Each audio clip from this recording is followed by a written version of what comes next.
Fourscore and 7 years ago, our fathers brought forth on this continent a new nation, conceived in liberty and dedicated to the proposition that all men are created equal. Now we are engaged in a great civil war, testing whether that nation, or any nation so conceived and so dedicated, can long endure. We are met on the great battlefield of that war. We have come to dedicate a portion of that field as a final resting place for those who here gave their lives that that nation might live. It is altogether fitting and proper that we should do this.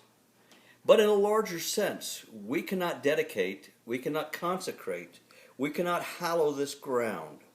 The brave men, living and dead, who struggled here have consecrated it far above our poor power to add or detract. The world will little note nor long remember what we say here, but it can never forget what they did here.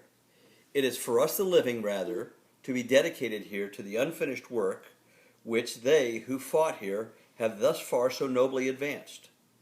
It is rather for us to be here dedicated to the great task remaining before us, that from these honored dead we can take increased devotion to that cause for which they gave the last full measure of devotion, that we here highly resolve that these dead shall not have died in vain, that this nation under God shall have a new birth of freedom, and that government of the people, by the people, for the people, shall not perish from the earth.